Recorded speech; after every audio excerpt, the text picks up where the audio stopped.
इस वक्त बड़ी खुशी मना रहे हैं कि सत्ता का बुलडोजर अजमेर तक जाएगा। बलिया भी कह रहा है उस गलतफहमी में मत रहो, अब तो सही जगह हाथ डाल दिए हो। अब तक दीवारों से टकरा रहे थे, अब मौला अली के बेटे से पंगा पड़ गया। और बलिया भी कहता है मत मेरे होठ पर उंगलियां रखो, वरना मैं वो पोल खोल दूंगा कि मेरी मस्जिदों के बुनियाद के नीचे शिवलिंग ढूंढने वालों, अगर मैंने ढूंढना शुरू कर दिया तो दूर दूर तक तुम भारत में कहीं नजर नहीं आओगे। पूछना चाहता हूं, अगर तुम ये कहते हो कि सबसे पुराने तुम हो तो बता दो जरा कि जब इतने पुराने तुम हो तो फिर हमारी मस्जिदों में तुम्हारे लोग पनाह क्यों लिए हुए थे? पनाह क्यों लिए हुए थे? इसलिए एक मस्जिद तो चली गई, बाबरी मस्जिद। भारत में अब कोई दूसरी बाबरी मस्जिद बनाने की गलती करेगा तो याद रखो बलिया भी हुकूमत से लेकर उन गुंडों को भी कह रहा है अब तक तारीख में एक करबला पड़ा गया था, भारत के हर गली में करबला नजर आएगा। सुभान अल्लाह, सुभान अल्लाह।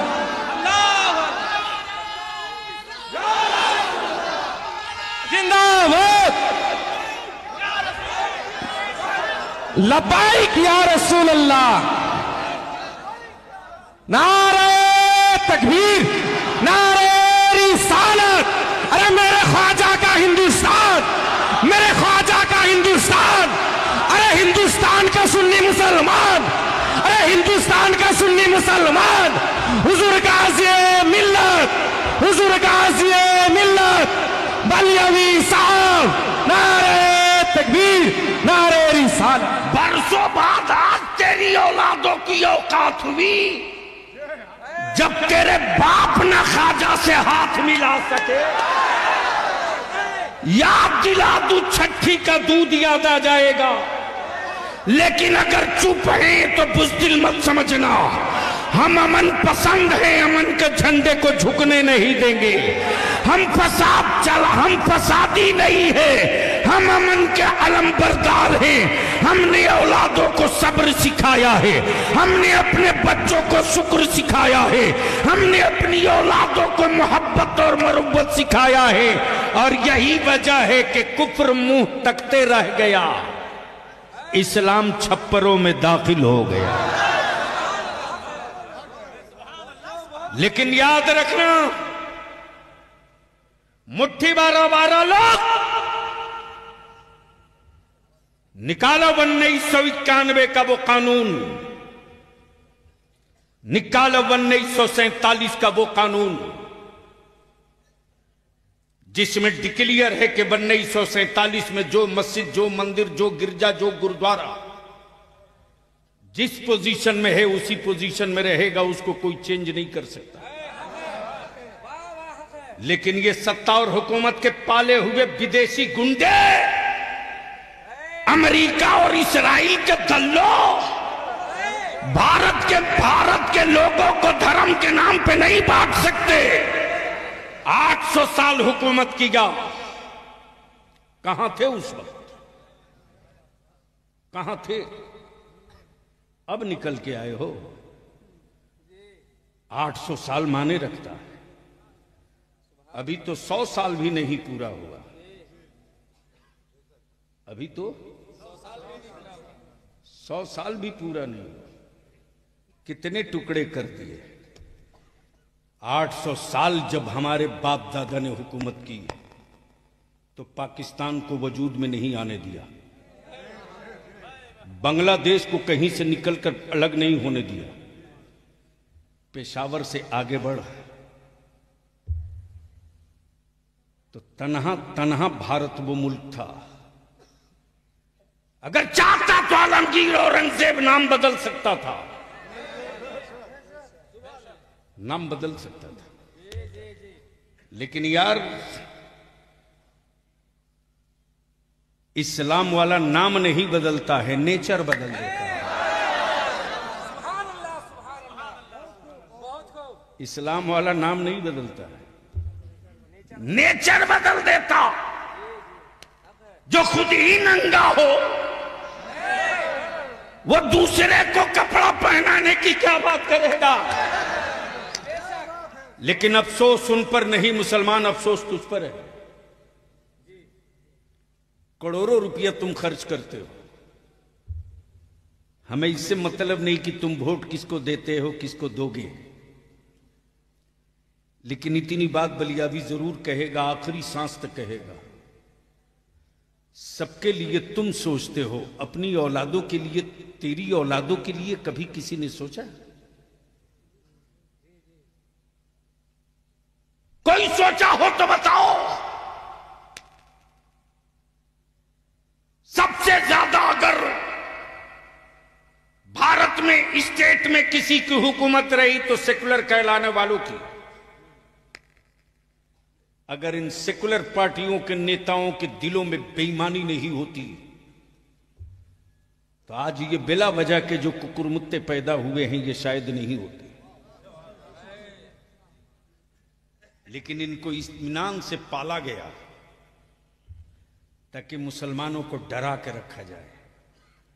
और बलिया भी कहता है, किस झाड़ी में पड़े हो, एक अल्लाह से डरने वाली कौम दुनिया में किसी और से नहीं डरती है। और डरेगा वो जिसे ना जाने क्या क्या बनने का डर हो। हमें कोई डर नहीं है, इसलिए कि हम अब्दुल्ला हैं, अब्दुल्ला ही रहेंगे। डर उसको है, डर उसको है जिसके यहां कोई महशर नहीं है। हमारे यहां महशर भी है, शफाअत भी मुस्तफा की है। आए आए आए, वारे मेरे आला हजरत, वारे मेरे आला हजरत। और याद रखना मुसलमानों, हजरत तो रोज पैदा होते हैं, आला हजरत कभी कभी पैदा होता है। वाह वाह वाह, तवज्जो चाहो। आला हजरत। अब यहां रुक कर एक बात अर्ज कर दूं, इजाजत हो तो सुनेंगे? तो धीरे से बोल दो सुभान अल्लाह। तवज्जो चाहो। हजरत हजरी साहब तकरीर कर रहे थे, इसी बीच में एक साहब खड़े हो गए। खड़े हुए तो बीच में खड़े थे, मैं समझ नहीं पा रहा था कि ये किधर वाले हैं। मुसलमानों में भी कई तरह के लोग हैं, नाम मुसलमान है, रियल ये है कि वह है नहीं।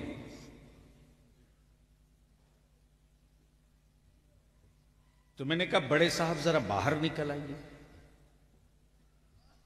तो जैसे ही पैजामा पर नजर पड़ी तो मैं समझ गया ये किधर वाले। अब जैसे ही दिखे तो मैंने कहा फरमाइए क्या कहना चाहते हैं। बोले आप लोग सिर्फ एक ही रसूल की बात करते हैं। नबी तो बहुत थे, रसूल बहुत थे, किताबी बहुत थे,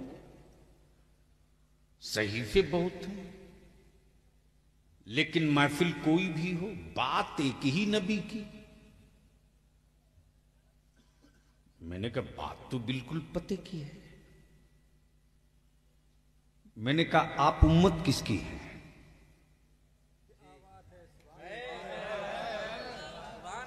जोर से बोल दो, तवज्जो चाहो। बोले मोहम्मदुर रसूलुल्लाह की। मैंने कहा तो अब तो नारा तुझको लगा ही देना चाहिए, मैं उसी नबी की बात कर रहा हूं। वाह वाह वाह, सुभान अल्लाह। अंदर का खोट और अंदर का पाप बाहर आ गया। बोला कि फातिहे की महफिल आपके यहां होती है। मैंने कहा आपके यहां नहीं होती। तो कोई जवाब ही नहीं दे रहा। मैंने कहा मेरे यहां एक फातिहा नहीं है, रोज फातिहा है।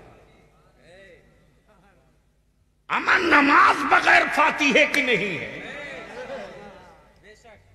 जोर से, ओए जोर से अल्लाह।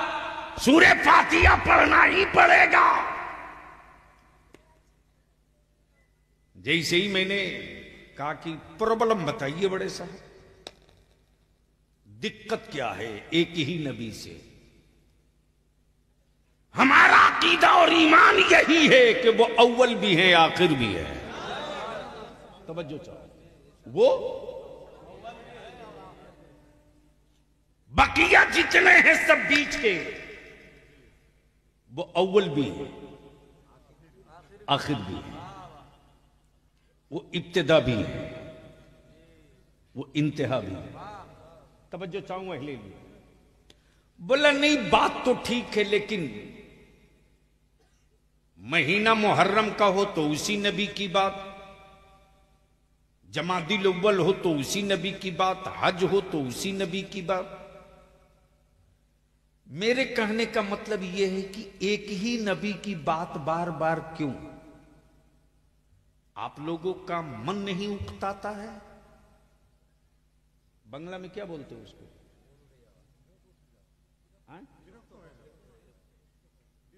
विरक्तो।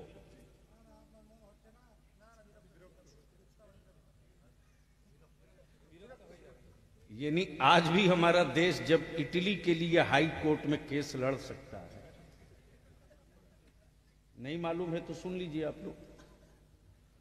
रसगुल्ला का मुकदमा कोर्ट पहुंचा हुआ है। बंगाल वाला बोलता है रसगुल्ला हमारा है, तो उड़ीसा वाला बोलता है नहीं बाबा ये हमारा है।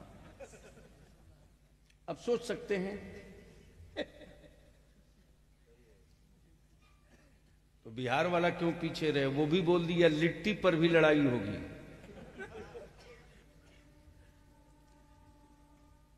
मौली साहब पूरे ताव में खड़े हुए बोले एक ही नबी की बात बार बार। मेराज की रात हो तो उसी नबी की बात, रमजान का महीना हो तो उसी नबी की बात, तीजा 40वां हो तो उसी नबी की बात, जुमा की तकरीर हो तो उसी नबी की बात। बार बार एक ही नबी की बात करते हैं, मन नहीं घबराता है?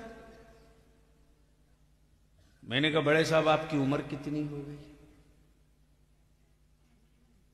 तो बड़े मियां बोल पड़े मेरे क्वेश्चन से मेरी उम्र का क्या रिश्ता है? मैंने कहा जवाब इसी के अंदर है, इसलिए कि पल्ला आपको उससे पड़ गया है जो खांटी खांटी खूंटा ठोक कादरी है। समझो चाहूं बड़े मियां आपका एज कितना हुआ? बोले 60 साल। कितना? 60 ईयर्स। मैंने कहा एक बात बताओ बड़े साहब, पानी पीते हो?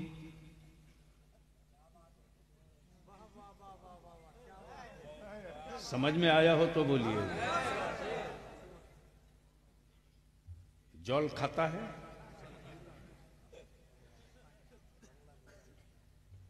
भला साहब कैसी बात करता है? अगर पानी नहीं पिएगा तो पानी चढ़ाना पड़ेगा। मैंने कहा कभी चढ़ाना भी पड़ता है, कभी पानी उतारना भी पड़ता है। आज चढ़ेगा नहीं, आज उतरेगा। आज चढ़ेगा नहीं, तवज्जो चाहूं, उलमा समझ गए, आज चढ़ेगा नहीं। कितने दिनों से पी रहा हो बड़े साहब? बोले अरे साहब मत पूछो, जब से मां का दूध पी रहा हूं तब से पानी पी रहा हूं। मैंने कहा भात खाते हो कि नहीं? बोला कमाल है, भात छोड़ देगा तो कब्रिस्तान जाना पड़ेगा। मैंने कहा कब से खा रहे हो? बोला जब से खाना शुरू किया तब से खा रहा। पकड़ लिया गर्दन और टिटुआ। मैंने कहा हरामखोर, 60 साल से पानी पी रहा, वही एक ही पानी।